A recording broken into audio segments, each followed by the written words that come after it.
Hello there, welcome back to the channel, and today I'm going to be playing Devil's Advocate somewhat in the Dominion War. The question I pose is, did Starfleet and the Federation provoke / start the Dominion War in the first place? Before we get started on answering this speculation, like, share, subscribe, comment down below, and also check out the playlist that's probably up somewhere by now of multiple other episodes in this series. Depending on where you've come into it, there's either many more been made after this one or several that were made before it if you're looking at this when it's new. So what do I mean by did the Federation start it? Because through the lens of the third party observer, which we are, the Federation and Starfleet are presumably the good guys. But we have to remember, we only really see a brief little bit of the Federation. We don't see the full thing. We see the best and the brightest that humanity and the Federation have to offer aboard the biggest, most powerful and most advanced starships able to be fielded. But one starship is just a starship after all. It's not representative necessarily of the entire civilization, merely of its ideals and goals, or at least that's theoretically true. So, through that lens, the Federation should be the good guys, right? Because they always want good, they want peace. But as Quark puts it, they're insidious.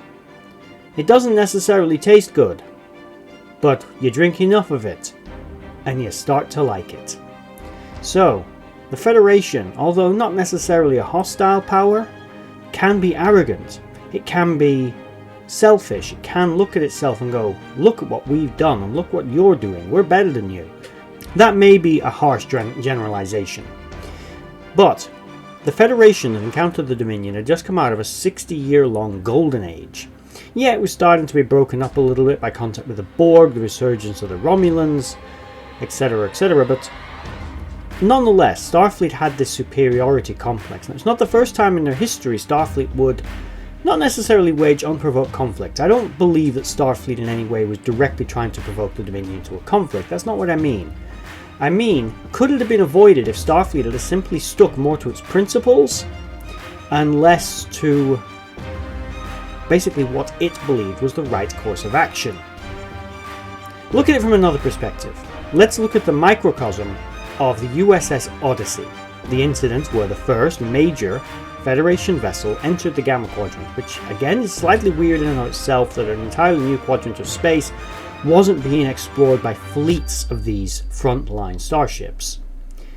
So the Odyssey goes into the Gamma Quadrant on a rescue mission. Yes, that's what finally provokes it to go in there, after the Dominion has, quite in my opinion, fairly harshly attacked various civilian outposts, other science vessels, civilian ships, traders, a few other minor Starfleet vessels, and seemingly completely annihilated them. And now we've got Cisco, Quark, and others all kind of trapped there, and the Odyssey is sent in to recover them, thinking that a bit of show of force will show the Dominion just who they're messing with. Quite arrogantly, because the Federation was used to the Klingons, they'd pacified them. They were used to the Romulans, although not pacified, they knew how to deal with them. And they were at least holding their own against the Borg. So they go in, not guns blazing, but arrogance blazing. And they are hit by something they didn't expect. Just how strong and determined the Jem'Hadar were. Everyone looks on in shock and horror as the ship is destroyed. Yes, the Dominion's response was not proportional to the aggression, but what Starfleet was doing was trying to show the Dominion just who they're messing with. The Jem'Hadar's response was to destroy the Odyssey by any means necessary to also show the Federation just who they were dealing with. As I've said before, the Dominion is something of a dark reflection of the Federation, which will be explored more thoroughly in a later episode.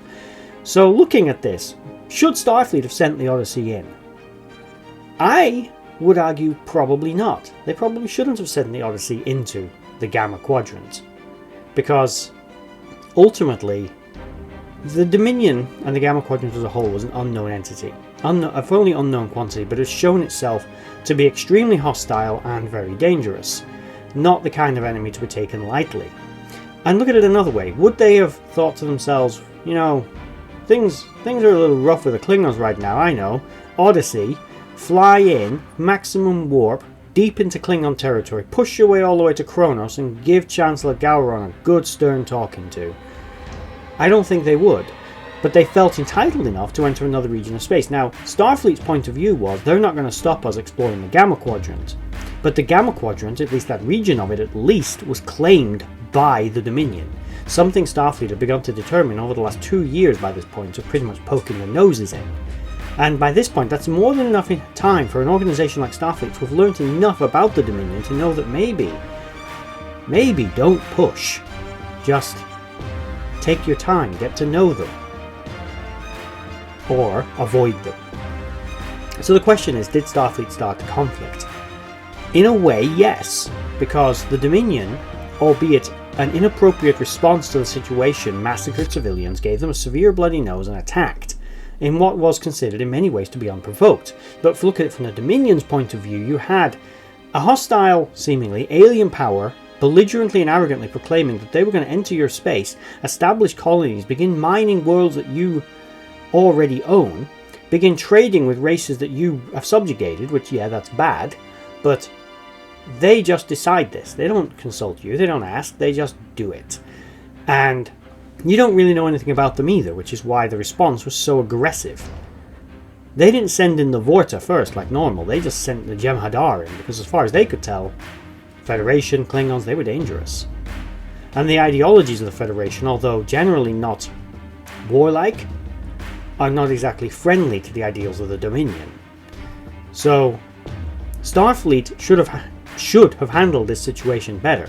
Yes, the Dominion's attack was horrific. Yes, the Dominion shouldn't have just massacred all those colonies, destroyed all those ships. They could have handled that differently, but so could Starfleet. Starfleet didn't have to go barreling into the Gamma Quadrant, basically saying, we're here, we're Federation, deal with it.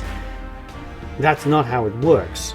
The Dominion was already there, an established power. They didn't like it when the Dominion came in, Cardassia joined, and it started a big conflict. From the Dominion's point of view, what Starfleet did by coming through the Bajoran wormhole was pretty much the same thing. Starfleet was the aggressor power in this scenario. They should have pulled back their forces, stayed on their side of the wormhole until they were either ready to deal with the Dominion, or they could establish some kind of diplomatic relationship with them, which is supposed to be Starfleet's kind of thing. But instead, they didn't try to negotiate, they didn't try to talk. They sent in a Galaxy-class starship, battle-ready, to engage them. Yeah, they didn't send it with express purpose of fighting, and the Jem'Hadar technically had struck first. But it's all a matter of shades of grey. From the Dominion's point of view, the Federation had begun colonizing and invading its space without permission, without attempting to talk to them first or anything. They had simply arrived, set up shop, and done as they pleased. So yeah, the Federation did provoke the Dominion. It didn't listen to the warnings that it was given, both verbal and military, to stay out of their space. The Federation broke its own tenets of respecting other races' borders, respecting their internal politics, and the policies of those governments. The Dominion is a sovereign state after all, not part of or in any way affiliated with the Federation. Starfleet had no treaties, no grounds, nothing, but they still entered their space, began to annex systems, all in the name of alleged exploration.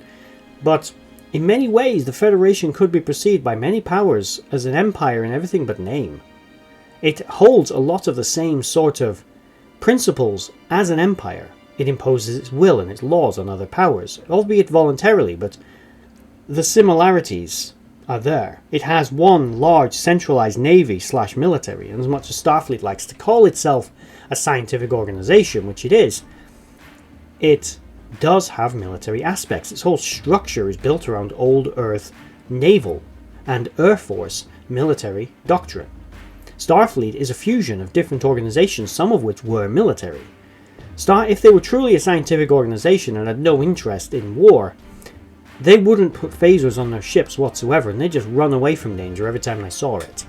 But instead, they run towards it. And in this case, they ran towards it without really knowing what it was.